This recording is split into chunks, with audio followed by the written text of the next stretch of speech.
आंखें तरस गई थी बेटा तुम्हें देखने के लिए, तरस गया था तुम्हें छूने के लिए, लेकिन मुझे पूरा यकीन था कि मेरा देव मुझे ढूंढ लेगा। इसके बाद मैं आपको कभी खुद से दूर नहीं होने दूंगा।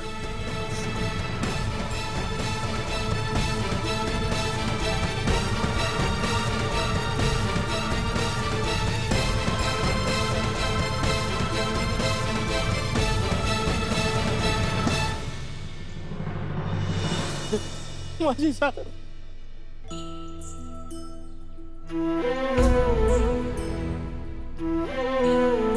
मारो प्रभात लौटाया हूँ माजी साहब, लौटाया हूँ मैं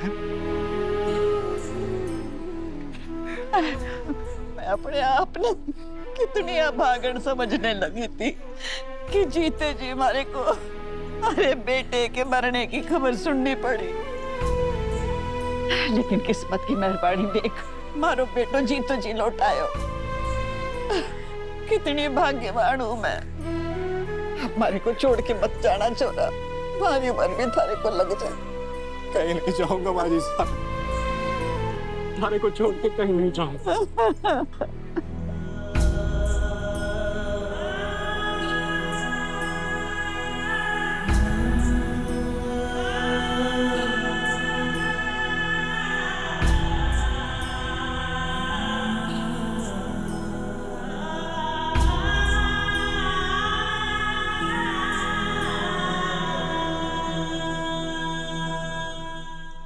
वसु बेटा, मैं करिश्मा की जाल में फंसकर जब पल पल मौत की तरफ आगे बढ़ रहा था, तो सिर्फ एक ही बात सोचकर मुझे हिम्मत मिल रही थी कि मेरी बड़ी बहू मेरे परिवार के साथ है और ढाल बनकर खड़ी रही है, वो सब कुछ संभाल लेगी। नहीं बड़े हुकुम, आपके बिना मैं कुछ ना संभाल सकूं। अब आप हमें कभी छोड़कर मत जाइएगा, आपके बिना सब अनाथ हो जाएंगे बड़े हुकुम।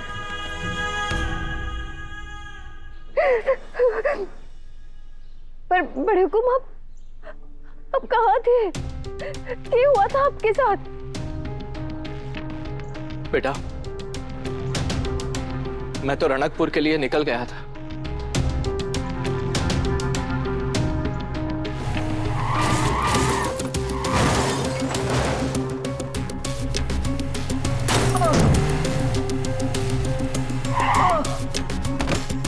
मगर मेरा भयानक एक्सीडेंट करने के बाद मैं जब जिंदा बच गया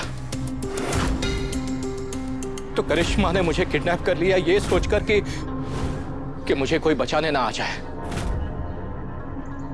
कई दिनों की बेहोशी के बाद जब मेरी आंखें खुली तो करिश्मा ने मुझे एक ही खबर दी कि उसने मेरे घर परिवार को तबाह कर दिया। मेरा पूरा परिवार उसके रहमो करम पर जी रहा है और मेरी मौत की खबर सुनकर चंदा जिंदा लाश बन चुकी है। आराम से। ये सब मुझसे बर्दाश्त नहीं हुआ बेटा। तब मैं करिश्मा की कैद से किसी भी तरह हिम्मत जुटाकर चौहान हाउस पहुंचा और वहां पर जाकर देखा तो मुझे कोई नहीं मिला। तुम लोग कोई नहीं थे वहां पर। करिश्मा मुझे उसी दिन मार देती, पर वसु की वजह से मैं बच गया।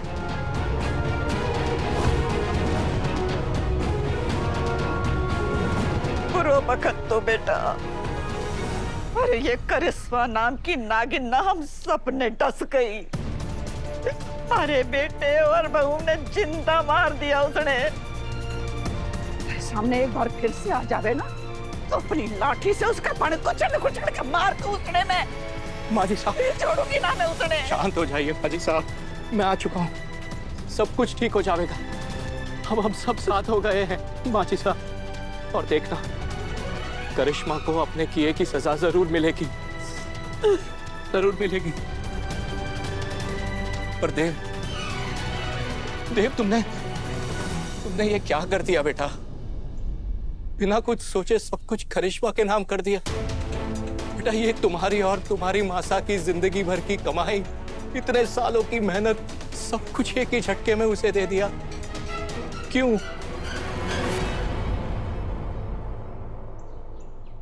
पापा साहब,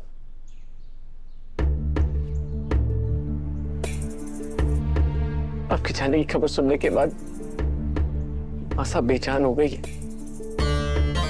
पता है क्यों? क्योंकि उनकी जिंदगी भर की कमाई आप है।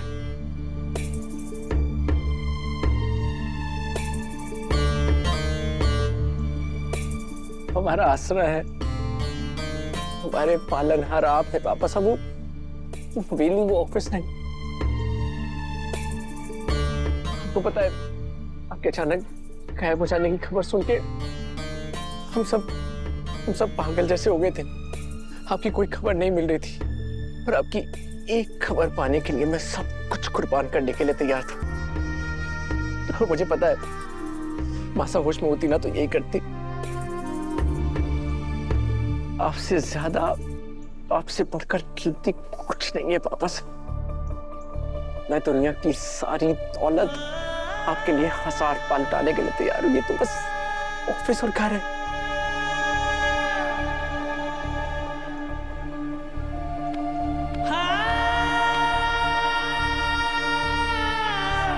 देव, मेरी चंदा कैसी है? कहाँ है वो?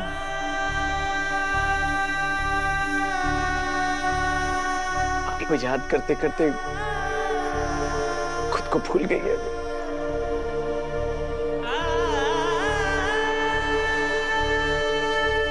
बसु के साथ है।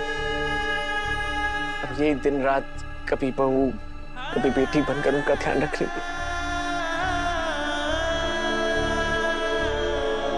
बेटा, तुमने हम पर इतने सारे उपकार किए हैं, ये ऋण को मैं कैसे चुकाऊंगा? बड़े हुकुम, ऐसे बोलकर मारे को शर्मिंदा मत कीजिए। देवी हुकुम की सेवा करने में तुम्हारे को बहुत खुशी मिले है। और देखना, जब तक आप लौट कर नहीं आ जाते, मैं देवी हुकुम ने कोई कष्ट न होने दूंगी। अब करिश्मा मैडम हमारे परिवार का कुछ ना बिगाड़ पाएंगे बड़े हुकुम। अब सब ठीक हो जाएगा।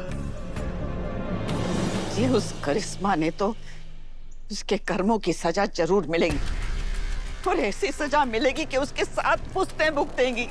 देख लेना। हाँ दादी साहब, बिल्कुल सही कह रही है। करिश्मा मैडम ने जो किया है ना, उसकी सजा उन्हें मिलकर है। उन्होंने हम सबकी आत्मा को दुख पहुंचाया है। हमारे रोम रोम ने उन्हें बद्दुआएं दी हैं, और इन बद्दुआओं का असर होगा, और ऐसा असर होगा कि करिश्मा मैडम सपने में भी ना सोच पाएंगी।